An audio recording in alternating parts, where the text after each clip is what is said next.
Alhamdulillahirabbil alamin.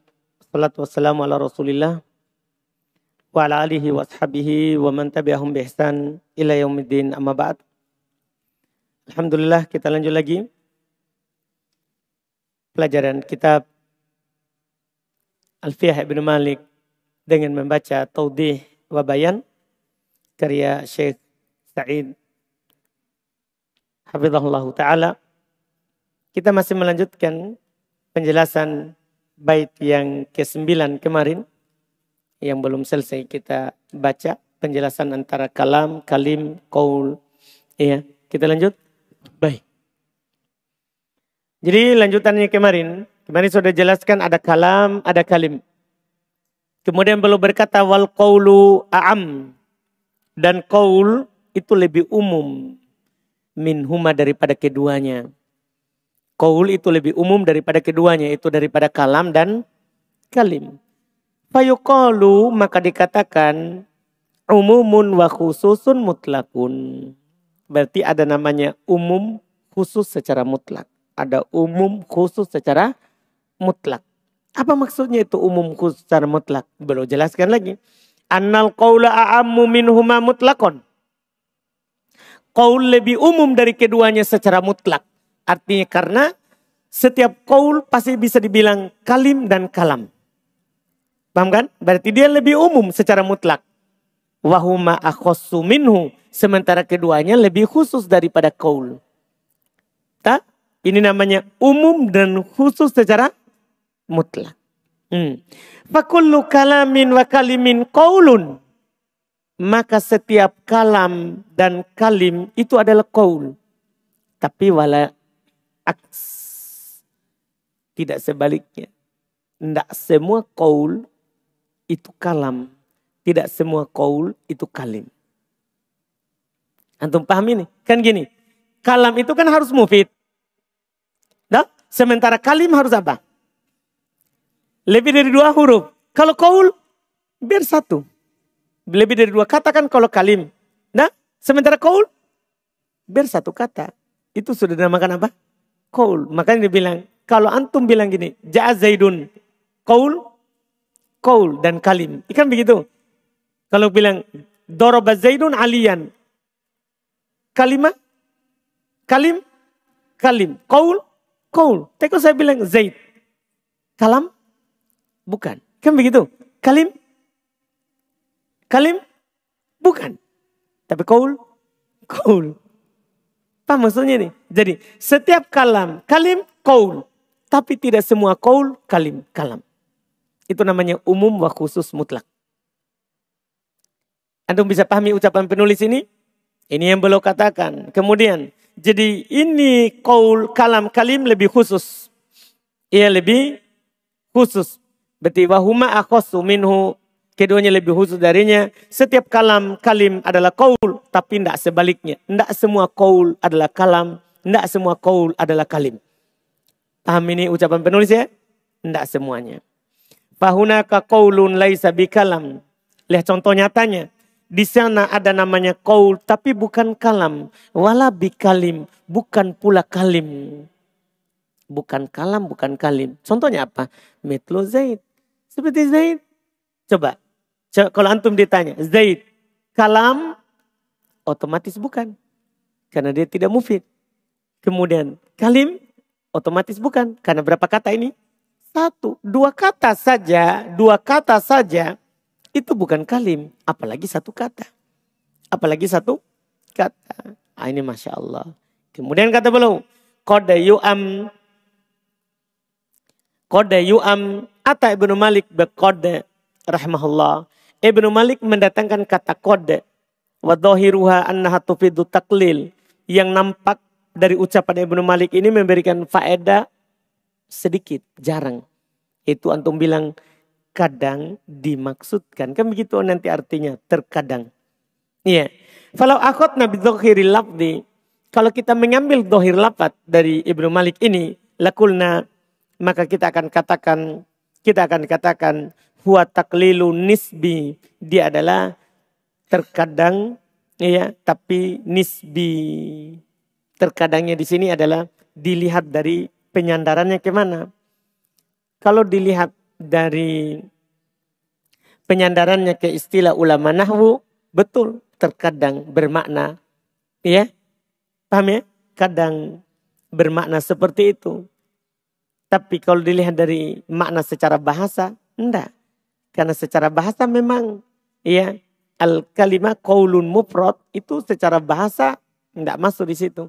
Karena secara bahasa al-kalimah malah bermakna kalam. Anda paham ini? Secara bahasa. Lihat dulu uraian penulis. Jadi ini namanya taklil tapi nisbi. Lihat dari penyandarannya. Bi'tibar, ya, dilihat dari bi'tibaril ma'nal istilahi.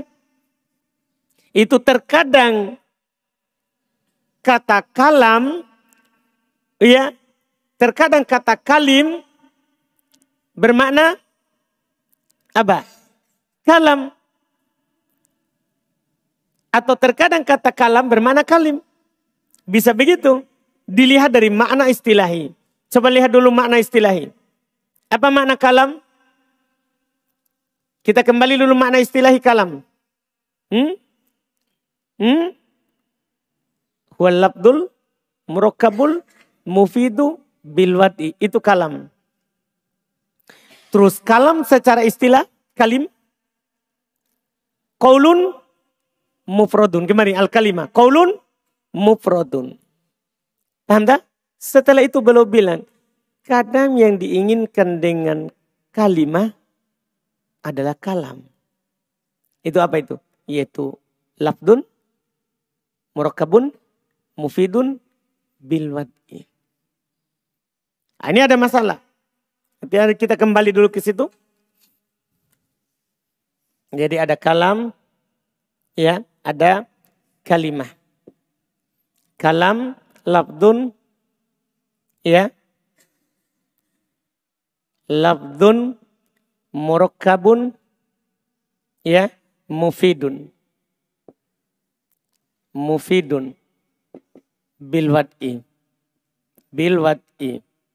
Kemudian kalimah apa? Qaulun, qaulun, mufradun. Ya. Ini kalam, ini kalimah. Terkadang datang kalimat tapi yang diinginkan dengannya adalah makna kalam. Terkadang beliau bilang, terkadang. Tapi kata terkadang ini ada sedikit kritikan. Ini dilihat dari sisi apa? Kalau terkadang kalimat bermakna kalam, maksudnya menurut istilah ulama nahwu, betul. Terkadang kalimat maknanya apa? Kalam. Karena kadang orang Arab bilang, Ja'a Zaidun, hadhil kalimah. Kalimah ini pakai kata kalimah. Padahal dia siapa? Kalam. Terkadang. Paham ini? Betul Ibnu Malik gunakan kata kode. Kan kode yu'am. Kode yu'am. Kadang yang dimaksudkan dengan kalimat adalah kalam. Secara istilah. Tapi kalau dilihat dari makna secara bahasa, itu kalimat secara bahasa memang jumlah mufidah. Ini masalahnya. Menurut istilah orang Arab, kalau dia bilang kalimat, itu jumlah yang sempurna. Paham ya? Secara bahasanya. Secara bahasa. Jadi kalau kita lihat secara bahasa memang makna kalimat adalah kalam, maka kata kode yu'am kadang dimaksudkan ini salah makna kadang di sini. Karena memang aslinya itu maknanya secara bahasa. Cuman secara ulama nahwu, ini maknanya qaulun mufradun. Jadi dilihat di sisi apa yang dia mau. Dilihat di sisi apa yang dia mau. Makanya kata penulis, kode yu'am, kata kode di sini masalah. Iya. Atau Ibnu Malik bikode. Ibnu Malik mendatangkan kata kode. Dohirnya itu memberikan faedah terkadang. Kalau akhadna bidhahiril lafaz, kalau kita ambil ini dhahir lafaz, lakulna maka kita akan katakan huwa taklilun nisbi. Dia adalah sedikit dilihat dari sisi, bi'tibar dilihat dari sisi, ai bi'tibaril makna istilahi. Dilihat dari makna istilahi, maka terkadang makna kalam itu kalimah. Terkadang itu kalimah bermakna kalam secara istilahi. Wal makna lugawi, dan dilihat dari makna bahasa. Wal arabu, sekarang kita kembali ke bahasa Arab. Dan orang Arab, kan tadi ahli nahwu. Ini orang Arab, lam ta'rifil kalimah anha qaulun mufrad. Mereka tidak tahu kalimah itu qaulun mufrad. Paham ini? Jadi kita lihat sekarang adalah, kalau memang ahli nahwu, kalimah adalah qaulun mufrad. Tapi kalau kita kembali ke orang Arab, mereka tidak pernah bilang itu kalimah qaulun mufrad. Tidak. Dipahami ini? Dilihat dari siapa yang menggunakannya. Orang Arab tidak mengenal itu. Famatalan, misalnya, kharaja Zaidun minal baiti. Kharaja Zaidun minal baiti. Lam ta'rifil Arab anna kharaja kalimah. Orang Arab tidak tahu kalau kharaja itu kalimah, Zaid kalimah, min kalimah, al-bait kalimah. Tidak. Innama hadha fi istilahin nuha. Kita bilang begini, kharaja kalimah, Zaid kalimah, min kalimah, bait kalimah, itu menurut siapa? Menurut siapa itu? Ahli nahwu. Itu menurut ahli nahwu itu kalimah. Maksudnya perkata itu kalimah. Menurut istilahnya siapa? Ahli nahwu. Ini istilahnya nahwu. Iya. Yaqulun, mereka katakan al kalimatu qaulun mufrad. Ini istilah ulama nahwu. Kalimah itu qaulun mufradun. Fal kalimatu indal Arab sekarang. Kalimat menurut orang Arab. Kan beda istilahnya nahwu sama orang Arab. Tutlaku ala, digunakan di atas apa? Maksudnya inda al kalimah indal Arab. Maksudnya lugotan secara bahasa. Iya, kan indal Arab maksudnya selugotan secara bahasa. Maka kalimat menurut orang Arab tutlaku alal jumlah mufidah. Itu kalimat menurut orang Arab digunakan di atas jumlah yang sempurna. Arti yang gini, kalimat menurut orang Arab bermakna kalam. Kalimah menurut orang Arab bermakna apa? Kalam. Karena kalam apa artinya? Jumlah mufid. Jumlah mufid. Fa'idha aradnan makna lugawi. Maka kalau kita menginginkan makna lugawi, faqadahuna takunu litahqiq qaulan wahidan. Kalau kita menginginkannya adalah dengan makna lugawi, maka kode di sini, kode dalam ucapan penulis tadi bermakna tahqiq, yang bermakna sungguh. Qaulan wahidan, itu satu pendapat. Jadi antum terserah. Antum inginkan kalimah bermakna lugawi atau bermakna istilahi. Kalau antum inginkan makna istilahi, maka terjemahkan terkadang diinginkan dari kalimah adalah kalam. Tapi kalau antum ingin maknakan dengan makna apa? Lugawi, maka antum bilang sungguh. Terkadang kalimah itu, bukan terkadang, sungguh kalimah itu diinginkan darinya kalam. Karena kalimat juga bisa bermakna apa? Jumlah mufidah. Jadi tergantung antum maknakan kode di sini apa. Tentunya kalau kita melihat, ini kan Ibnu Malik memaksudkan istilah nahwu. Berarti makanya kita terjemahkan apa? Terkadang. Kan beliau kan sudah bilang di awal toh. Beliau sudah bilang di bait kan di awal. Kalamuna labdun mufidun kastakim. Wasmun wa fi'lun summa harfunil kalim. Paham kan? Wahiduhu kalimatun wal qawlu am. Wa kilmatun biha kalamun qadayu am. Ini kan beliau sudah buka dengan ucapan apa di awal? Kalamuna. Kalam menurut kami. Berarti kalimah juga menurut kami. Makanya diartikan terkadang kalimah bermakna apa? Kalam. Karena menurut kami. Kami di situ siapa? Ahli nahwu. Ahli nahwu. Itu yang dimaksudkan. Terus kita masuk setelahnya bait yang ke-10.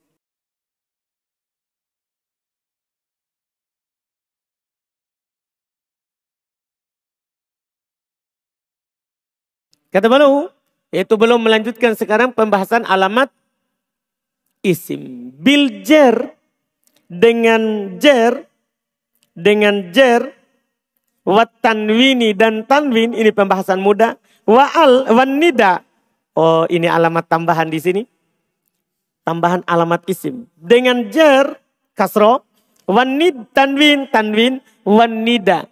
Ketika dia dipanggil. Kan kalau kita panggil maka pasti isim. Iya kan? Ya Zaid, ya Muhammad, ya Abdullah, ya Rojul, ya Rojulan. Iya kan? Ini tanda isim berikutnya. Wan nida panggilan. Wa al dan al. Wa musnadin lil ismi. Dan ketika disandarkan untuk isim. Tamyizun hasol. Lil ismi tamyizun hasol. Yaitu hasolat tamyizun lil ismi.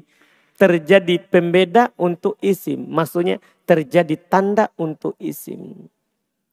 Ya. Jadi dengan adanya jar. Tanwin. Nida. Al dan musnad, isim dapat dibedakan dari yang lainnya. Itu maksud arti susunannya. Kalau tadi itu kalau kita artikan satu-satu jadi bingung. Tapi kalau kita kembalikan sisi semuanya, karena tamyizun hasol itu hasolat tamyizun lil ismi. Begitu aslinya. Hasolat tamyizun lil ismi karena tamyizun fa'il. Tapi ini aneh, fa'il kok bisa di depan? Itu syair. Paham kan? Hasolat tamyizun lil ismi. Ya jadi dengan jar, tanwin, nida, al, musnad, isim dapat dibedakan dari yang lainnya. Dapat dibedakan dari yang lainnya. Ini tanda isim. Kita baca syarah. Baik.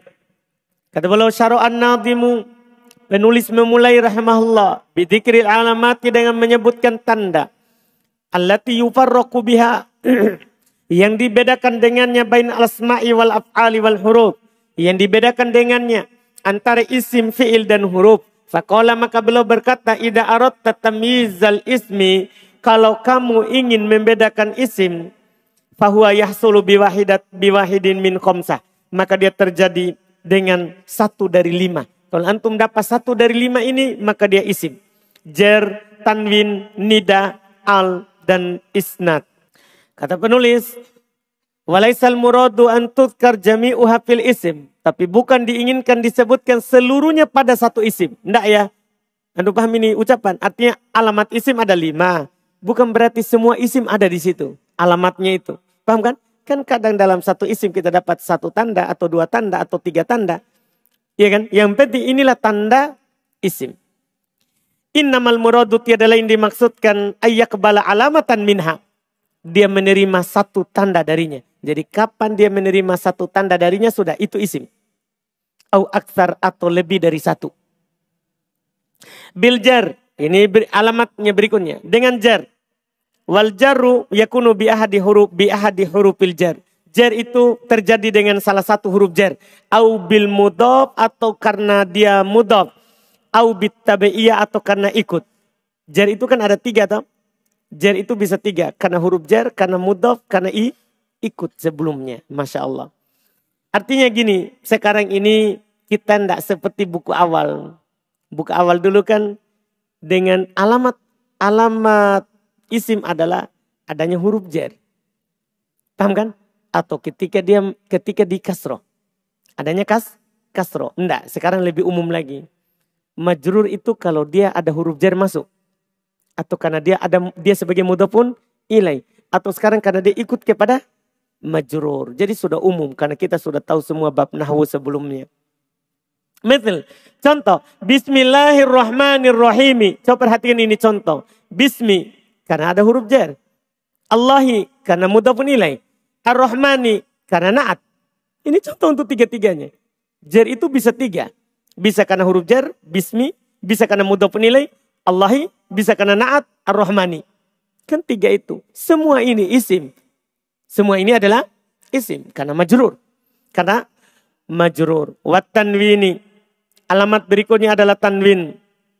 Alamat berikutnya adalah tanwin. Tanwin itu apa? Fathatan, dhammatan, kasrotan. 2 fathah, 2 dhamma, 2 kasroh. Misal contoh, Zaidun qaimun. Maka Zaidun isim karena tanwin. Qaimun isim karena tanwin. Mudah kalau itu. Iya. Wan nida kemudian tanda isim berikutnya nida. Panggilan. Walaisal muradu madah qolat alaihi ya'un munada. Bukan yang diinginkan adalah apa yang kemasukan ya nida. Bukan. Tidak semua yang kemasukan ya nida antum bilang isim. Bukan. Tapi apa yang diinginkan? Wa innamal muradu. Tiada lain yang diinginkan adalah kullu ma haqqahu ayunada. Semua yang bisa dipanggil. Oh ini ketelitiannya. Jadi bukan semua yang kemasukan huruf ya langsung antum bilang isim. karena kemasukan huruf ya, bukan. Yang dimaksud di sini adalah semua yang bisa dipanggil. Artinya kalau ada yang kemasukan huruf nida tapi dia tidak bisa dipanggil, bukan berarti dia isim. Beliau akan contohkan sebentar. Misal contoh ya Zaidu memang bisa dipanggil. Ya rojulu bisa dipanggil. Ya muslimun bisa dipanggil. Amma qauluhu ta'ala, adapun firman Allah Ta'ala, Qala ya laita qaumi ya'lamun. Laita, apakah isim? Kemasukan ya? Bukan. Laita tidak bisa dipanggil. Karena laita bukan orang. Iya. Faya dakhalat alah mahdhuf. Maka ya di sini bukan masuk ke laita. Tapi ya di sini masuk kepada sesuatu yang hilang. Apa takdirnya? Wat takdir. Ya haula'i laita qaumi ya'lamun. Paham kan? Paham ini jadinya? Ya haula'i. Haula'inya dihilangkan. Kemudian ya-nya akhirnya masuk ke laita. Jadinya ya laita. Nah, berarti ini dia masuk kepada isim yang dihilangkan. Masya Allah. Wa mithil dan contoh lain. Ala yasjudu lillahi alladhi yukhrijul khaba'a fis samawati wal ard. Mana ya nidanya? Mana ya nidanya ini? Siapa tahu?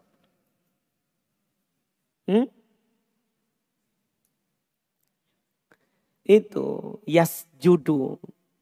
Kadang kita kira itu fi'il mudhari. Kan ada ya-nya. Bukan, itu bukan fi'il mudhari. Itu adalah fi'il amr. Usjudu. Ya-nya ya usjudu. Ya usjudu itu aslinya. Tapi karena ketemu sukun, dihapus semua alifnya. Yasjudu. Jadi hati-hati. Itu bukan fi'il mudhari. Masa fi'il mudhari majzum tidak ada alif penjazamnya? Kan kita akan mengatakan kalau ini yasjudu fi'il mudhari, berarti dia majzum dengan penghilangan nun. Apa alif penjazamnya? Bukan, ini fi'il amr. Ini fi'il amr. Yasjudu aslinya apa? Ya haula'i ya antum usjudu. Usjudu. Paham ini? Cuman ketemu dua sukun. Ya, jadi ini di Quran ya. Menyatu ya nidanya dengan fi'il amr setelahnya. Lihat. Ala qiraati man khaffafa ala. Atas orang yang membaca ringan ala. Itu ya syaratnya bagi membaca ala. Karena kalau membaca Allah yasjudu pas. Itu fi'il mudhari yang dinasab dengan siapa? An. Apa maksudnya? Jadi ini bagi orang membaca Allah. Bukan yang membaca Allah. Kalau membaca Allah berarti memang dia fi'il mudhari mansub dengan penghilangan nun. Antum bisa paham ini ucapan? Jadi makanya beliau bilang bagi orang yang membaca ringan ala, yaitu Al-Kisai, Abu Ja'far dan Ruwais. Itu yang membaca ringan. Iya, dari ahli qiraah yang 7. Fa'ala harfu tambi. Maka ala di situ huruf tambi sama dengan ha. Huruf tambi. Tahu huruf tambi ya? Huruf yang supaya memperhatikan setelahnya. Iya. Huruf tambi jadinya bukan an la. Dari an bersama la, bukan. Huruf tambi. Iya. Wastiftahin dan berfungsi untuk membuka kalimat. Ala inna awliya Allah. Huruf istiftah. Huruf bermakna yang membuka kalimat. Waya harfun nida. Sementara ya huruf nida. Ya yang mana itu supaya nanti antum tidak bingung. Ya yang ada pada yasjudu. Itu maksudnya. Ya yang ada pada yasjudu huruf nida.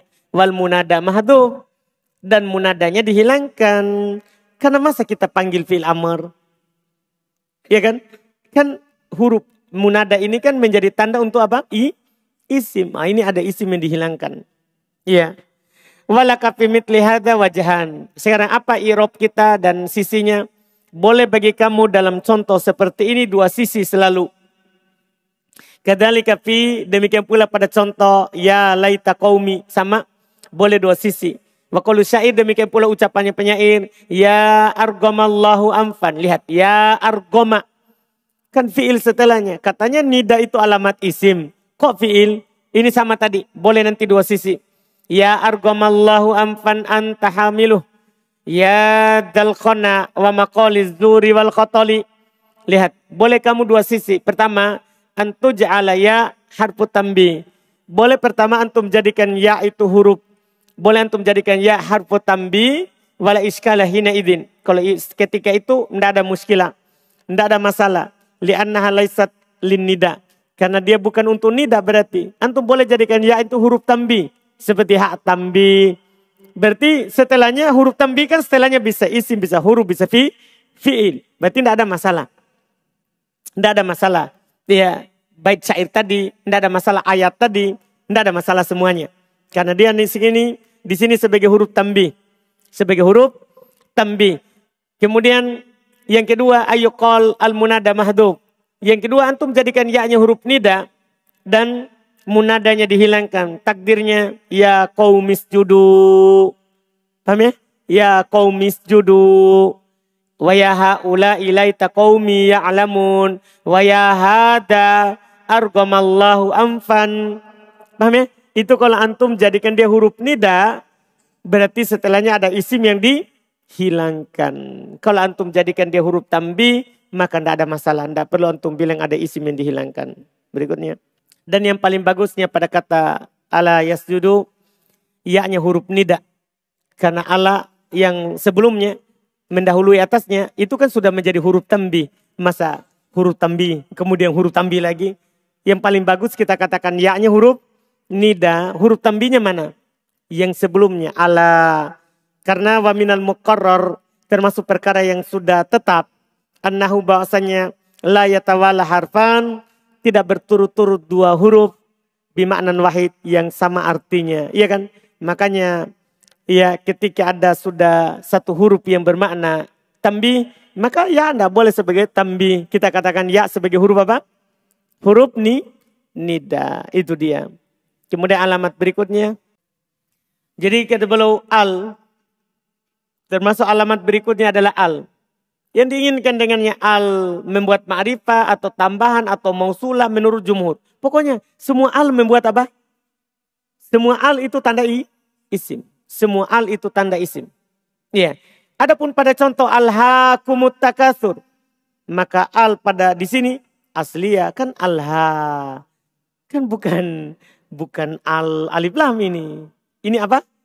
Fi'il. Alhaakumut takatsur. Alha. Fi'il. Al di sini al asliyah. Falyaqul alhaakum isim bidalili al. Ya. Tidak boleh antum katakan alha isim. Kenapa? Ada al. Tidak. Al di situ al apa? Al asli. Wa musnadun lil ismi tamyizun hasol. Itu bait setelahnya. Dan musnad itu untuk isim bisa dibedakan dengan yang lainnya. Yaitu yaktasul ism anil fi'il wal harf. Yaitu khusus untuk isim. Terkhusus untuk isim dari fi'il dan huruf. Bil isnadi ilai dengan penyandaran kepadanya. Yaitu al hadithu anhu. Bisa juga dikatakan al hadithu anhu. Sebagaimana di kotur nada. Bercerita tentangnya. Menceritakan tentangnya. Maka Zaid misalnya dari ucapan kamu. Koma Zaidun. Zaid berdiri. Berarti antum ceritakan kalau Zaid berdiri. Antum sandarkan berdiri kepada Zaid. Oh berarti dia Zaid isim. Zaid isim. Lihat. Zaidun ismun. Li'annaka haddatsa anhu bil qiyam. Karena kamu cerita tentangnya dengan berdiri. Ini alamat yang paling bermanfaat dari alamat yang disebutkan untuk isim. Karena dengannya kita berdalil akan keisimannya dhamir rafa. Dengan isnad ilai ini kita berdalil akan isimnya ya dhamir rafa. Seperti kumna, kumtu. Dari mana kita tahu na itu isim? Dari mana itu tu kita tahu isim? Karena kita sandarkan berdiri kepada dia. Ala taro, tidakkah kamu melihat annaha la taqbalu alamatan ghairuha? Tidakkah kamu melihat bahasanya dia tidak menerima tanda selainnya?